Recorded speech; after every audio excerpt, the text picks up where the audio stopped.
This week on Family Tech Weekly, Musical.ly teams up with Apple Music to sell you stuff.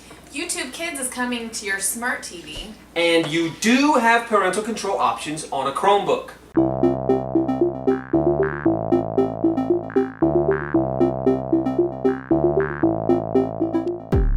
Welcome to Family Tech Weekly. My name's Michael. And I'm Melinda. And we're your hosts for Family Tech Weekly. Hey, I've got great news. We are now on iTunes. Yay! So you can go to iTunes to subscribe, or you can click. You can just search for Family Tech Weekly, Family Tech Weekly on iTunes, or you can subscribe by clicking the link in the show notes on our website, safe.becausefamily.org. You can also follow us on Twitter and Instagram and Facebook, and you could subscribe to see the videos on YouTube. We also post these videos on Facebook, so you have options. you have options. Find us, watch us, listen to us, learn about your kids' technology. And maybe give us a review and somebody else can find what we're doing and learn some more too. Exactly. Leaving reviews is a beautiful way to support us. Another way to support us is there's 3 days left as of today when we record this, and hopefully when it posts, for the Hush-a-thon. We have only got like 32 minutes sponsored, so I'm literally going to go live on Facebook and just be quiet for 32 minutes and let people watch me. So I'm assuming people will do that. They probably won't, but whatever. But you can still sponsor and make that time go up. So if you go to BecauseFamily.org/hush, you can donate there. $3.50 buys 1 more minute of me being quiet, which means $35 buys More minutes. 10 minutes. Math minutes. You can't do math on the spot. On the fly like that? Not a thing. It's not possible. But anyway, so yeah, let's jump right in and talk about YouTube Kids. Okay. YouTube. We'll start with YouTube Kids. They have just last week they announced this past week they've announced that they are opening up their service on more smart TVs. The full list of smart TVs is at safe.becausefamily.org on this post about YouTube Kids. But they announced last fall that they were opening some original content and doing some new shows that they're putting on using some YouTubers who have been popular on YouTube with children already. And they also announced at the same time that they're going to be rolling out smart TV options. And so now your giant television screen is an option for YouTube Kids. But they still are getting some negative press sometimes because of the way they do filtering of their content. Or not filtering, but curating the content. Because they use an algorithm. So where Netflix and Amazon and some of those use people who actually view things from beginning to end and then decide whether or not it should be in the kids version of the streaming service. YouTube Kids doesn't do that. They use an algorithm based on metadata, based on descriptions and things like that. And that algorithm oftentimes can be wrong because you have people who have a silly looking cartoon that 3 minutes in starts getting very adult oriented. And so parents have seen this, it's been highlighted. Just Google YouTube Kids scary video or bad video and you'll find all these news stories of parents who found it. And so they rely highly on reporting it as a parent so that they can go take it off. It's the after the fact. It's exactly. It's, oh, something already happened, now we're going to do that. Where Amazon Prime, Netflix, Hulu, some of them, they actually curate content with human eyeballs. And there's nothing better than that. So I say you have to curate the content for your kids on YouTube Kids. You have to put your eyeballs on it yourself. I actually did a rant video on Facebook a few weeks ago and said, you know why my kids never see anything inappropriate on YouTube Kids? It's because they don't just sit and surf YouTube Kids willy-nilly. We usually set up what they're going to watch for them, and when it's over, we know and we change to the next thing or we move on to the next activity for the day. Guided access. Guided access. They can't touch it, they can't click to the next video, click out of it. Right. They watch what they're going to watch for school or for just watching a show or something. But I've even come across things looking through that I was like, I don't think that's really supposed to be on a kid's app. Right. But you know, if it's not a person looking at it, it would seem easy for that kind of stuff to slip through. Exactly. And the reason I like that it's going to a smart TV, do you think that being on TV instead is better or worse? What are your thoughts? Because I have mine. But I Well, wanna hear it yours just first. depends on controlling it. Like, I don't Right. know how to control it on the smart TV. I know on the iPad. how Guided to access. Make it. The thing that I like about it being on a television is that the screen being bigger means that you being in the area, you're going to see what's on the screen. You're more likely to be doing your thing and glance up and see that video kind of took a turn that's not really, kid friendly, and say, whoa, whoa, whoa, we're not watching this. Or setting up your playlists and doing that sort of thing is more necessary with you using the remote than is the simplicity of them touching the screen. Yeah, It's way easier for your kids, your younger kids, to just tap the next video on the screen and just go down that rabbit hole. Well, and how often is a kid sitting there with maybe headphones on? Right. So you're not only seeing it and you're not only hearing it too. So Yeah. you have no idea. Right. So yeah, if it's on the TV, you will hear it and you will see what's happening. And with the YouTube Kids, does it automatically play the next video Yes. option? So It does. you can start something and it'll play the next thing, and through the rabbit hole it could eventually get to something. Yes, unless you started in a certain channel that you know to be safe. So like we've done like Art for Kids Hub or something, and it then just the next always video plays is those just Art the for Art Kids. Hub. Yeah. So if you want to start in a playlist or on a channel that is going to be that you know already is friendly for your kids, because if you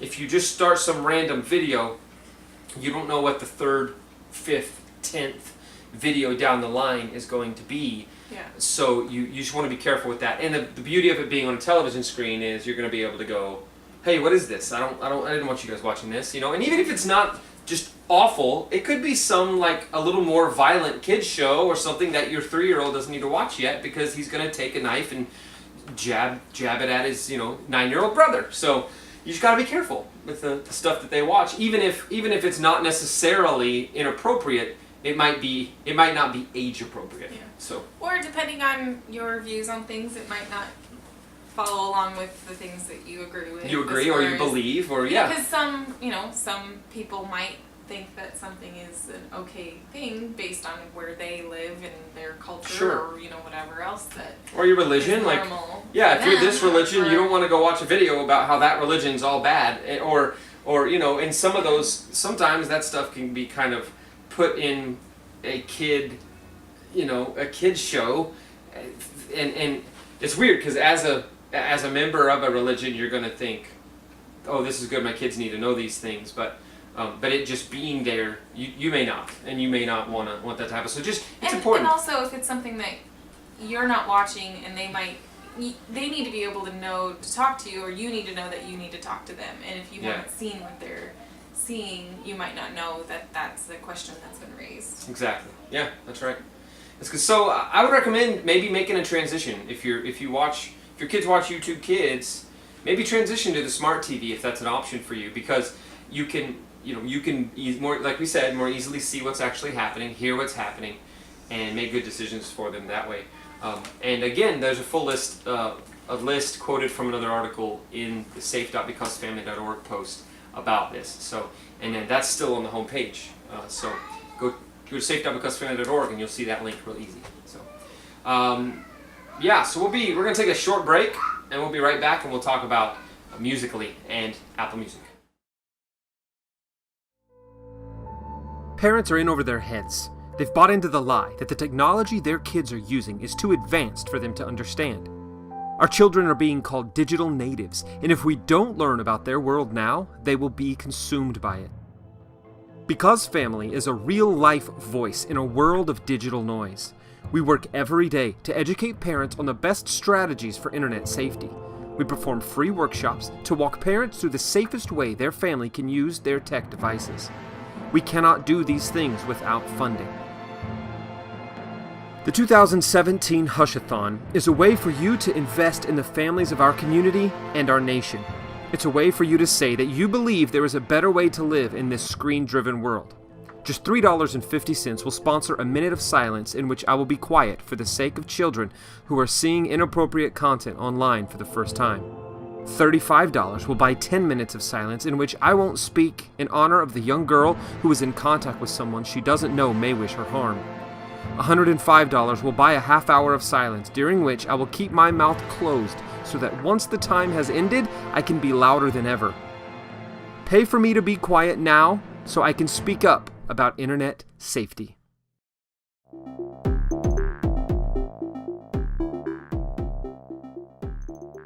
Hello there again, welcome back. We're going to talk now about Musical.ly. And I say it like that, Musical.ly, because the way it's spelled, it's M-U-S-I-C-A-L dot, Musical.ly. So, and that's the website, full one, Musical.ly. But anyway, I've written about this app a bunch. Yeah. Because when I first really heard of it is when I was starting the Safe blog, and it's one that I've not been a fan of for a lot of reasons, and they keep doing things that make me even more not a fan. So let me just list the reasons briefly.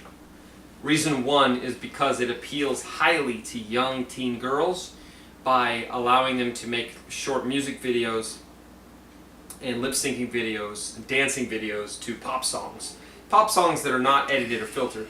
The other reason is because there's really no way to prove your age in this. So the 13, 12-year-old girl is dancing and shaking her booty to pop songs, and who knows who's watching. There's no way to know for sure who's watching.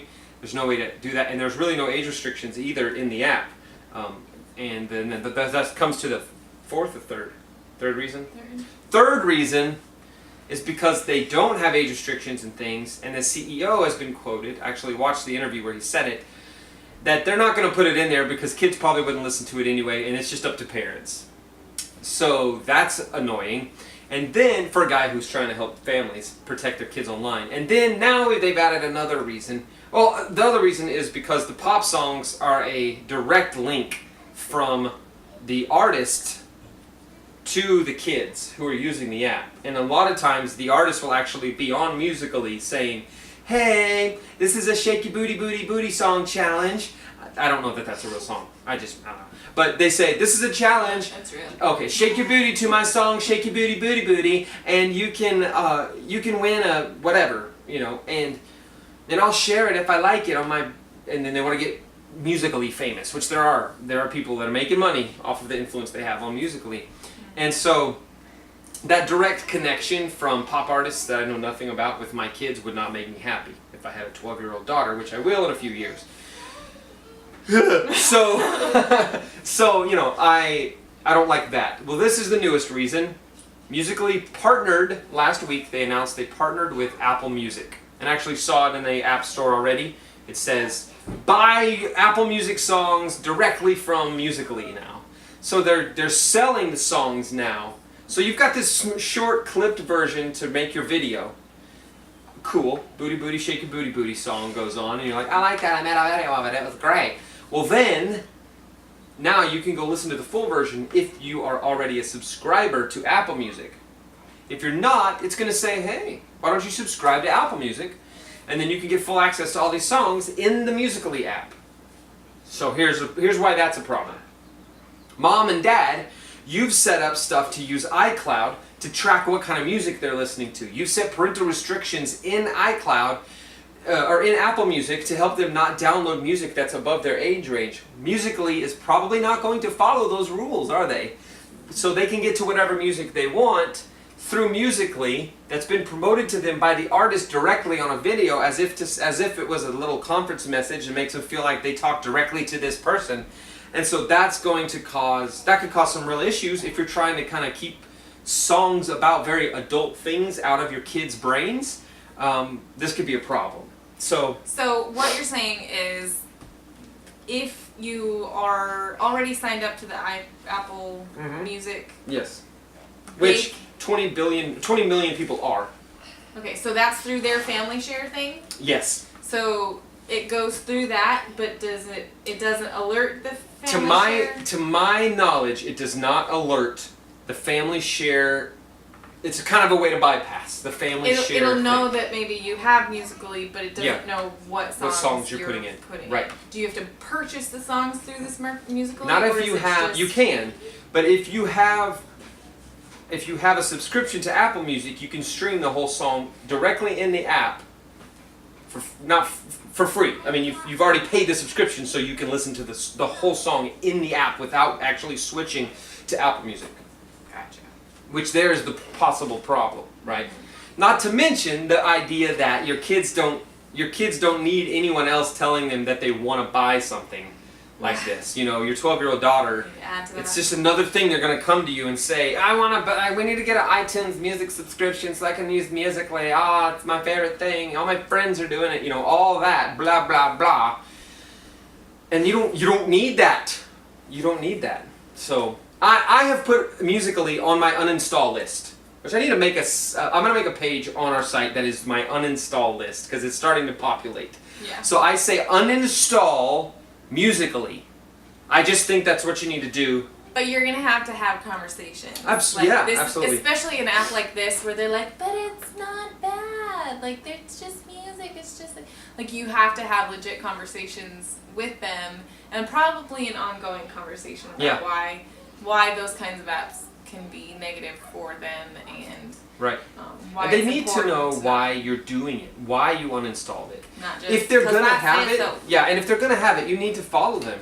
And I wouldn't even say follow them. I would say, because you can have the same account on multiple devices, so log in to Musical.ly with their password and be them without posting anything, just seeing what they do, what songs they put in there, because they'll have access on all the devices to the music. So you can look at what they've been listening to, and you can look at the videos they posted, like you can get direct messages and that sort of thing, and it'll come to your device as well as theirs. And so my stance would be, if my kid was 14, 15, 16, maybe.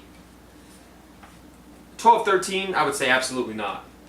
As they get a little older, and this is me again, you're going to do your thing, but as they get a little older, I may let them, but I would say I have it on my phone and I am you on my phone. I won't post, I promise. If I do, then, whatever. I'll buy you dinner, but you can, wherever you want to go eat. There's just something. Yeah, I'm gonna do this so I can go buy him dinner. I'll take you golfing. No, but if I do this, whatever, I have to pay a consequence of some kind. But I'm going to be able to see everything you do, and I recommend that on Instagram. I recommend that on all kinds of social media where you create an account, or you don't create an account. You log in on your device with their account. And keep it logged in, because you can do multiple accounts on all your social media, Twitter, Instagram. You can be, and even Snapchat. You don't really need one, so just download Snapchat, get their info, and be them on Snapchat. You'll see all the private messages. You'll see all the stuff that they do on your phone. Now, there's parents out there that I'm sure that's totally violating their privacy. But we just saw an article this week about a former teacher who was a sex predator, and he said in that they interviewed them anonymously, just saying, hey, what do parents need to look for and watch out for? And he's like, if your eyes are not on their social media, you're opening up for a world major of hurt. trouble. He said world of hurt. Those are his exact words. It's major trouble, and it's because that's what he did. Is he'd send them private messages on Twitter and private messages on Instagram, and parents never saw them. Yeah. Because parents weren't paying attention. So you just got to you got to look at that stuff, and you've got to, if it means you download and install some type of screening like TeenSafe or Mobisip or something like that. If you do that, then so you can see what they're doing, then I recommend you do it. If it's just as simple as putting the accounts on your phone, do that, but do something. And at the least, take the phone from them sometimes, or ask them to give you the phone nicely and allow them to do so, and look through their accounts. But surprise them so they haven't had time to delete stuff. And if they have deleted stuff, if there's no history at all, they don't need to have that account for a while, because they're hiding something. So, man, I can't recommend that more. And I'm telling you, I know sex therapists, I know counselors who help people with pornography recovery, I know therapists who work in homes that protect or help women who've been saved out of sex trafficking. I know all these types of people. We have conversations about these things, and they don't disagree with the methods that I tell you. Mm-hmm. They say it's a good idea. So I recommend you do that. Highly recommend you do that. Yeah. And Musical.ly is one that, I know it's silly to think, oh, it's music, they're going to download music. But the big issue with Musical.ly to me is I can't prove my age. And that's messed up. That's messed up. There needs to be, if you can't prove to me that the people my daughter's communicating with is the same age as her and have the same interests, she's not going to communicate with them through your service, period. And that needs to be the stance we take as parents. Yeah. Our last topic today is the Chromebook. Chromebooks are being handed out by schools and even employers and things like that quite a bit these days because they're inexpensive. They are able to do all the things that you need them to do online because they're basically just a browser computer, and I'll explain that in a second. And so I wanted to do something to kind of highlight the parental control options that parents had. I've got a lot of questions. I actually spent some time on the phone with a dad a couple weeks ago talking through some of the options he had to set parental controls on his kids' Chromebooks. And he even homeschools, bought Chromebooks for the kids to do some of their online-based schoolwork, and was like, I can't put Covenant Eyes on this Chromebook.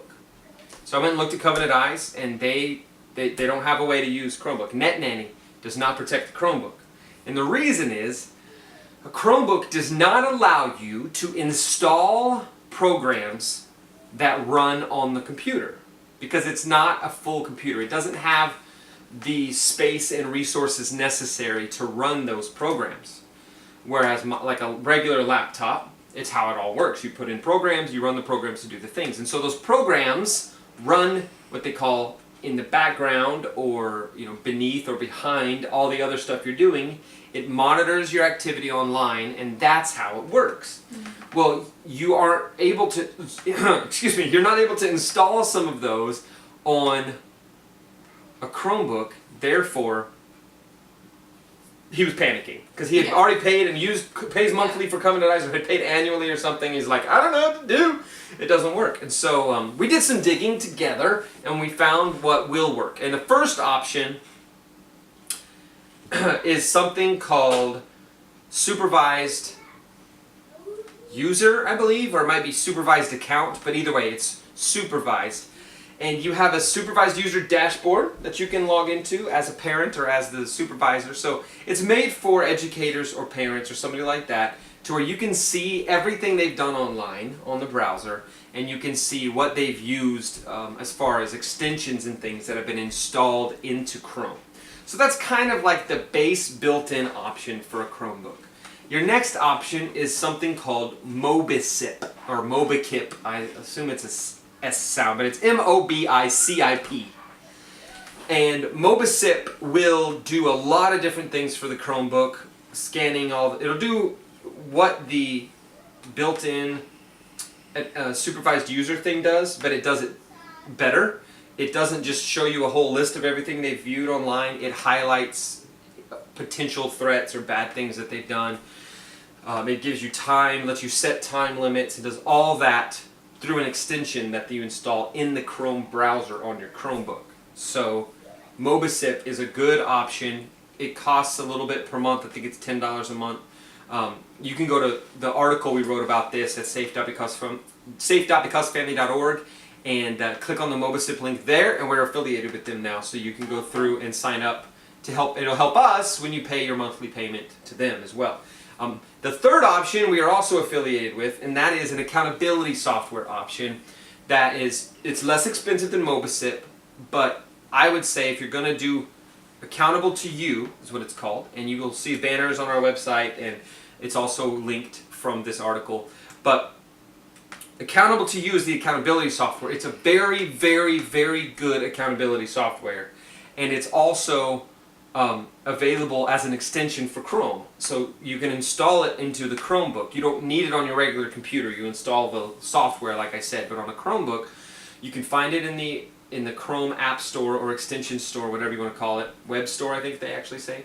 And when you install that, if you've paid for your account and started your account, it's $6.99 a month for 6 devices, or $9.99 a month for 20 devices. I mean, it's very, very affordable.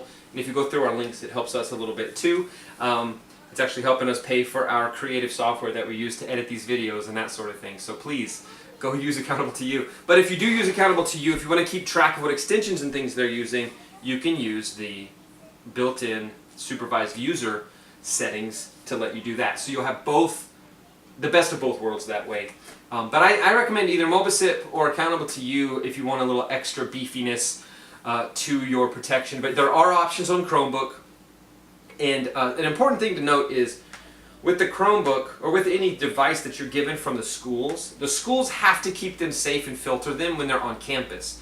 But when they're off campus, it's not the school's responsibility. So if your kid's able to check out or take home their computer, or if it's basically given to them to use however they want, they can access the internet on it from home, and if your Wi-Fi is not protected at home, or if they're somewhere where it's not protected, they can access whatever they want.